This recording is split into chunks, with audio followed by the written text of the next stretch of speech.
Fox 23 will begin shortly.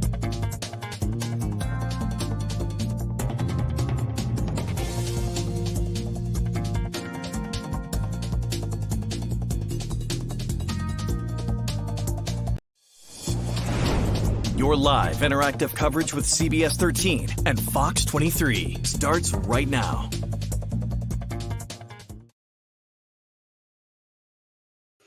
Hi, everybody. Adrienne Stein here with CBS 13, and I'm coming to you live today from our digital studio because we wanted to have a conversation about what is happening today and an age-appropriate way to have those conversations with our kids. So if you weren't able to watch the press conference that ended just about 15, 20 minutes ago, some key takeaways from that, the governor was involved with that, is that 18 people are now officially dead following the shootings in Lewiston yesterday. 13 others are injured, and the search for the gunman is still very active. They do not know where 40-year-old Robert Card is. They say he is the suspect for these cases. He is so far charged with 8 counts of murder. They expect that to go up once the remaining victims have been identified. So with all of this in mind, and this search for this gunman going on all across our state, schools are closed, libraries are closed, businesses are closed. And it has forced a lot of us as parents to have conversations with our kids that are both difficult, maybe it's kind of sad. And, you know, a lot of times we need guidance for that. So I want to bring in a friend to CBS 13. She is a child therapist, Tana Gabler. You might recognize her. She certainly helped us when we talked about bullying and helping our kids deal with bullies in a podcast, Raising Me, that we do here at CBS 13. But Tana, I'm so grateful that you were willing to jump on with us on short notice. And what you said stuck with me. You said, I just want to help in any way I can. And we appreciate your expertise when it comes to that. Yeah, I'm happy to help parents navigate this. Gosh, it's hard as a parent. It is a really hard one, and it always depends on the ages. And as we were talking about beforehand, you know, when a terrible situation happens in a community and it's sort of controlled to that community, you may or may not actually have to tell your kids about it or have those conversations. But when schools are closed all across the state, we are having to have those conversations because kids wonder why they're not in school.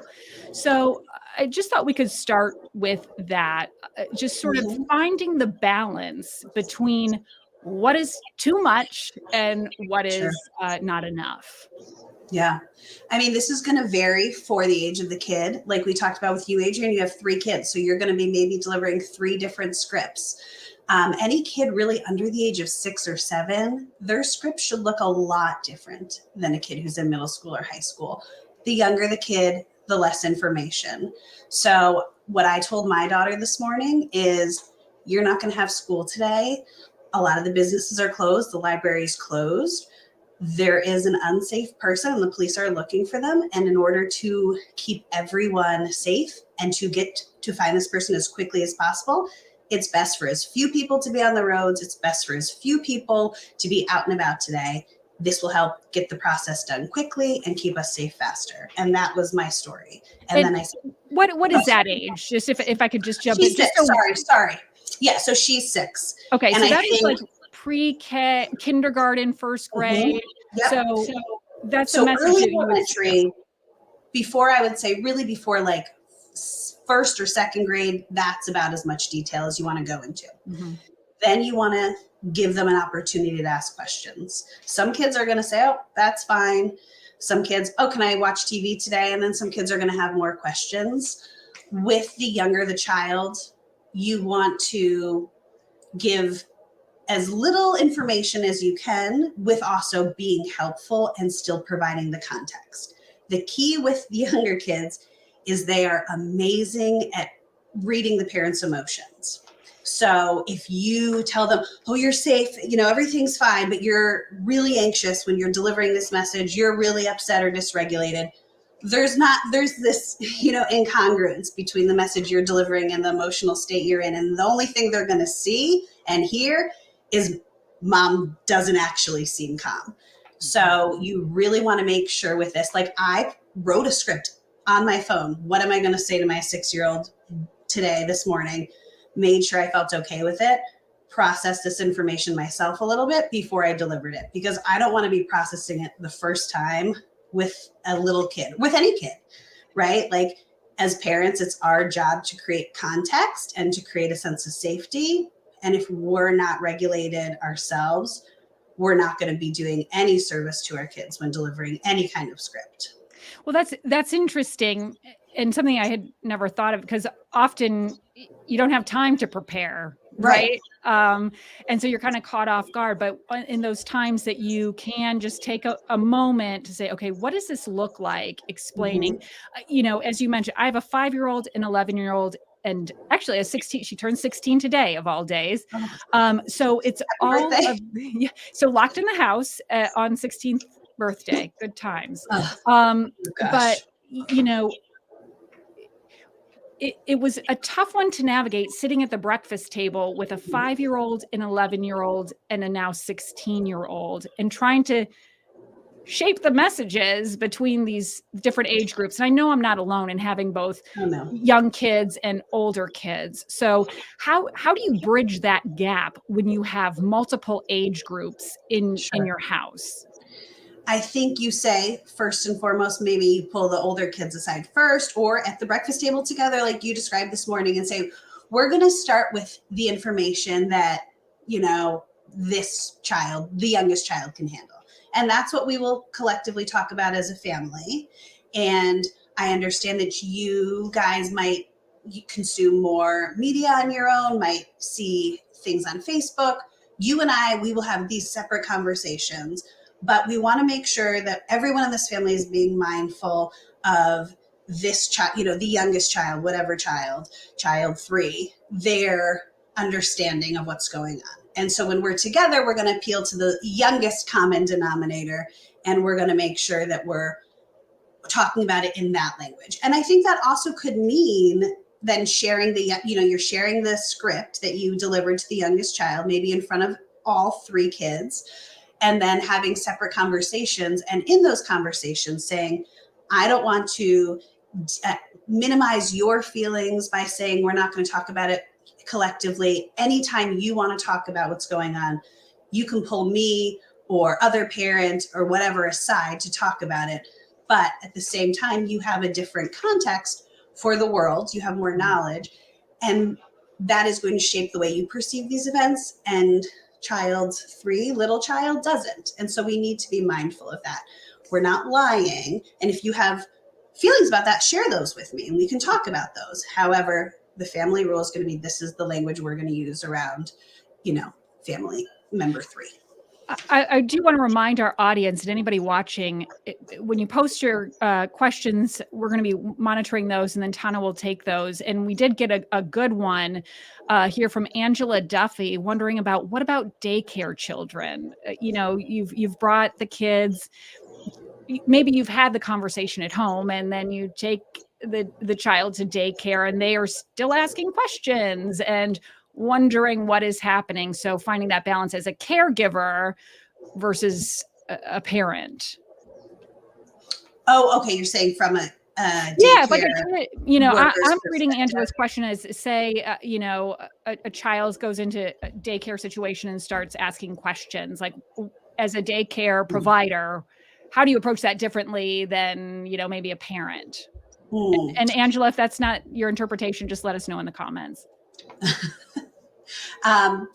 So Adrienne, I'm not exactly sure I can speak to that, because I would imagine schools have different protocols around how they disseminate this information and what language is used. So figure out within your organization. Email your daycare and say, what is your policy for how this information is shared?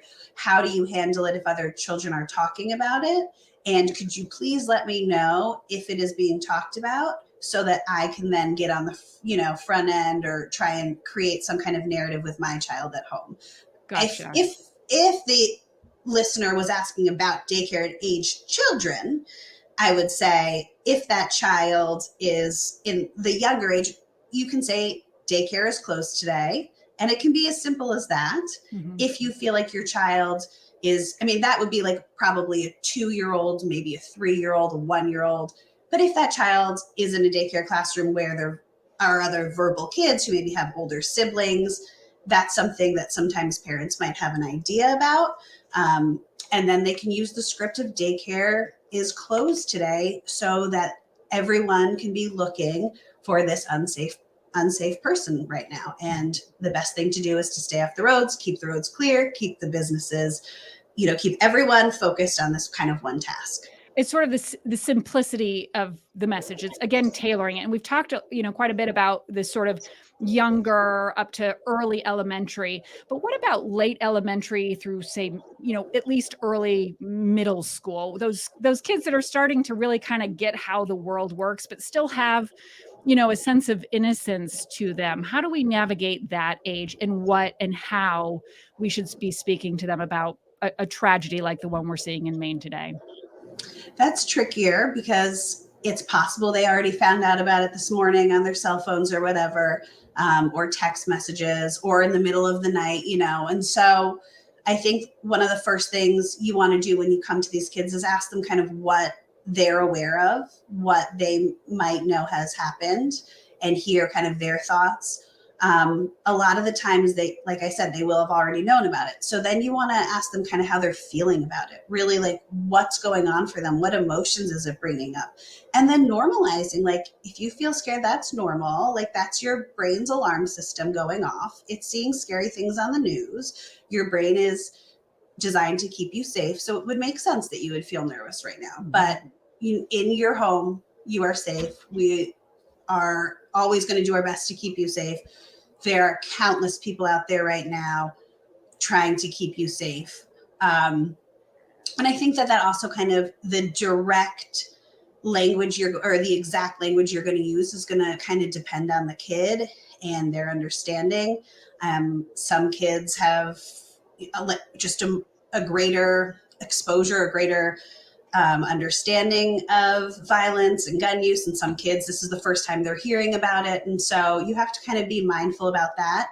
I will say there's not necessarily a perfect answer or a perfect way to handle this. The things to keep in mind are, you want to create context for the kids. You want to give them an opportunity to ask their questions. You want to give them an opportunity.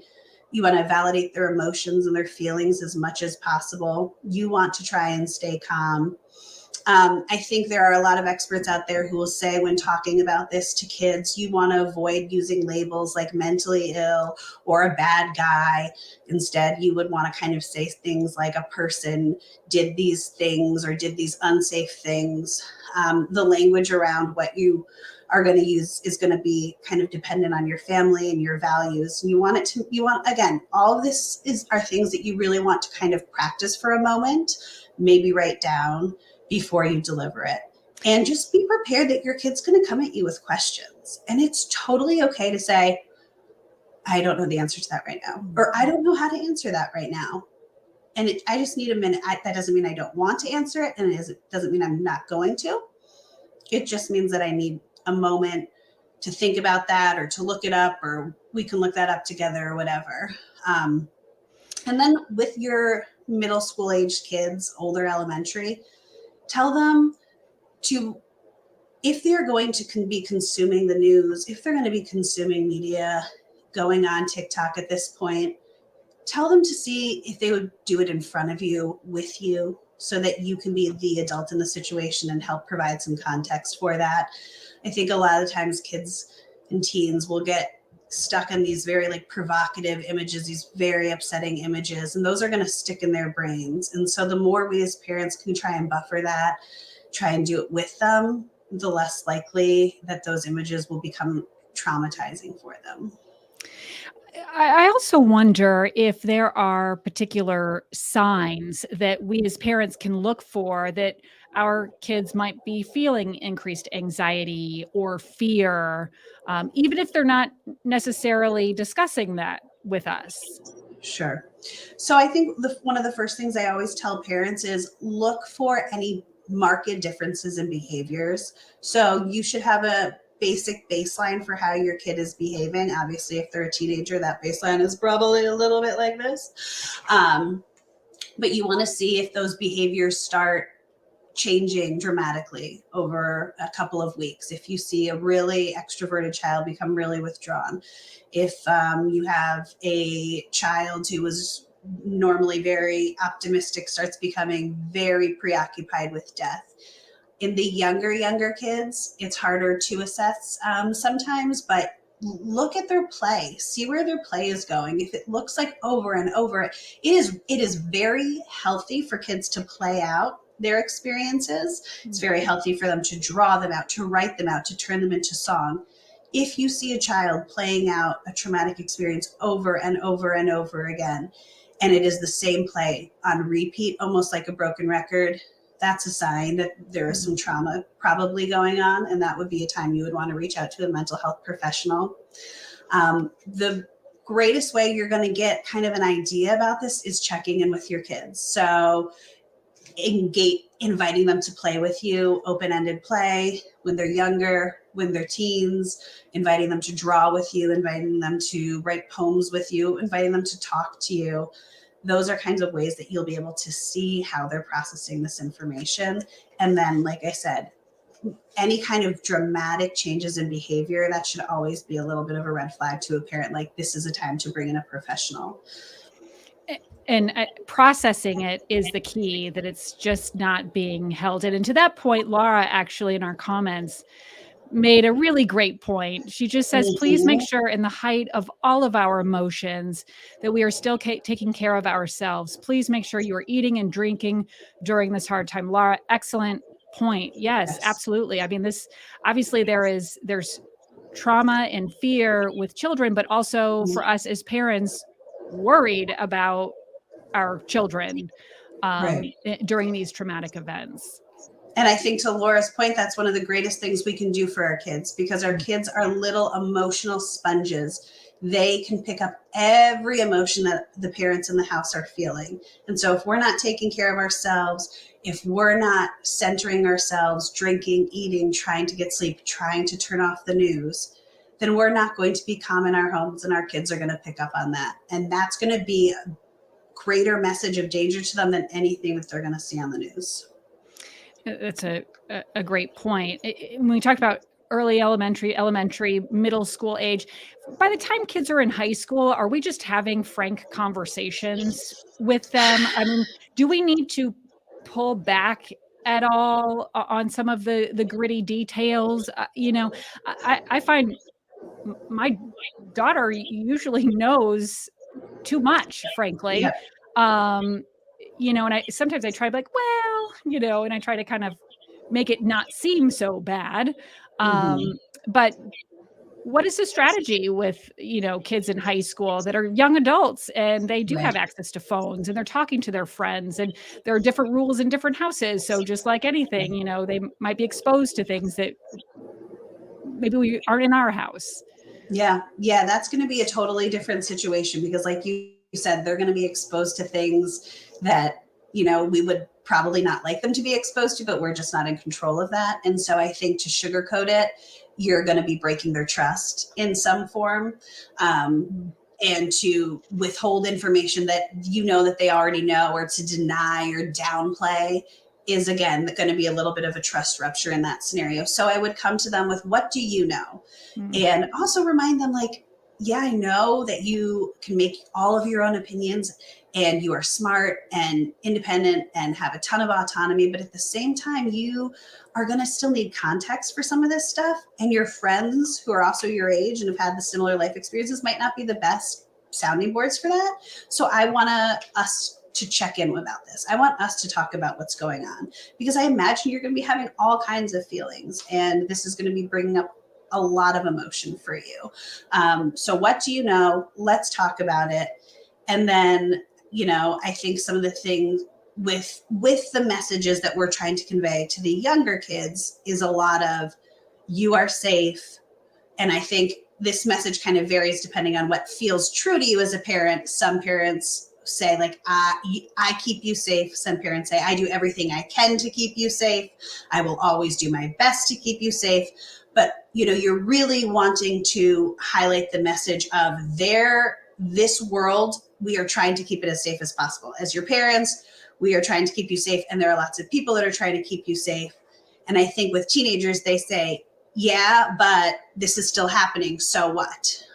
Which is a little bit of a different pushback you might get from the younger kids. And so for that, it's, that is true. I can't always prevent these tragedies from happening, but let's together brainstorm. Maybe there are things we can do. Maybe there are things that might feel empowering for us as a family, or for you as an independent person, to try to change this. So brainstorming together. Maybe you can spend today writing elected officials some of your thoughts on firearm safety and control. Maybe you spend today trying to raise money for mental health resources for children who have, or families who have been affected by this tragedy and wouldn't have access to mental health resources elsewhere. There's lots of things. Maybe you're going to a peaceful protest, or you're organizing a peaceful protest, that advocates for gun control. And so you can come up with your team ways so that they also feel that they are contributing to the safety of their own world and not just taking your word for it. And so I think that is one, and that also can be done as a family together with some of the older elementary kids. I would not say with the really young kids to involve them in this. Again, you want to be ahead of the information they get, but you want to be mindful that you are not providing too much information so that all of a sudden they feel unsafe completely in their existence. If there was one piece of advice as a therapist you could give to us parents who are grappling with this today and trying to figure out the best way that sort of navigate this space with our kids, what would that be? A piece of advice to help navigate these conversations. I think today. Really one of the take home things, and I know I said it a couple times, is really just making sure that the way you're conveying the message as much as possible is it's coming from a calm place. Mm-hmm. But Adrienne, I can never just go with one take home message. That's that fine, of course. Be mindful of the media you're consuming. If you have young kids in your home, turn the news off, watch it on your phone with your headphones in, set a timer every 2 hours that you're only going to turn on the news every 2 hours for yourself. The more you're watching it, the more your kids are watching it, the more of a threat it becomes. This is a biological process. The more we're exposed to it, the more our brain is saying, oh, wow, this is a really real threat. We don't want that. We want everyone to be informed, but we want people to be safe mentally and emotionally as well. And so that means protecting yourself and creating some boundaries around the media you consume as a family. Excellent advice. And I do want to mention, this is something that the governor mentioned during the press conference this morning, that if you or a loved one feels like they need to speak with someone, there is a free line, 988. If you dial that number, it is free. It is confidential. It is crisis counseling. So just want to make sure that you are aware if you or somebody you know could use that service. Again, the governor stressed free and confidential for anybody who needs that, particularly on a day like today. I also just do want to mention as well, we have some resources on our website, wgme.com. About how to talk to kids about the mass shooting. This is a story we have up right now. And I'll just also take a moment to mention that we have launched a podcast to talk about these types of things that we are dealing with as parents and taking them directly to experts like Tana, who can help us navigate these kinds of things. You'll find a link to listen, as well as follow that podcast also on wgme.com/raising me. So with that, Tana Gabler, thank you so much. I really appreciate your flexibility. Oh, got one more. Yes. I was just going to say one thing, Adrienne, okay, to close off. Of course. Just the idea of, as we're consuming these images as a family, try to remind your kids that this is a small percentage of what is happening. Encourage the kids, the age-old wisdom, Fred Rogers, look for the helpers. It is one of the best things we can do for our minds, our bodies. Look for the helpers, bring up images of people helping, talk to your kids about all the ways people are helping in this, how the community has really come together. Everyone, schools, libraries, the whole state of Maine is closed down in the name of finding this person. And so really encouraging our kids, any age, from the time they're babies to the time they are, aged. Look for the helpers, find the helpers, look for the good. That always is going to outnumber the bad. Flip the narrative a little bit. That's a great Exactly. Great way to end. Tana, thank you so much. I really appreciate it. Of course, for our viewers on Facebook and YouTube and streaming, wherever you might be streaming, of course, we're going to continue to follow this throughout the day. If you just missed us off the top, I do want to just kind of recap real quick. What we did learn is that there are 18 people confirmed dead, 13 others who have been injured, and the search for the suspect, 40-year-old Richard Carr, is still ongoing. And that's one of the reasons that is the reason why schools and libraries and businesses all across the state are closed today. And I just wanted to look up one more thing here before. Yeah, it's 40-year-old Robert Carr, considered armed and dangerous, obviously. So if you do know where he is or you see him, obviously do not approach, call 911 immediately. With that, we leave you. And certainly appreciate your time today. We will have more on CBS 13 News throughout the day and on WGME.com anytime. Have a great day.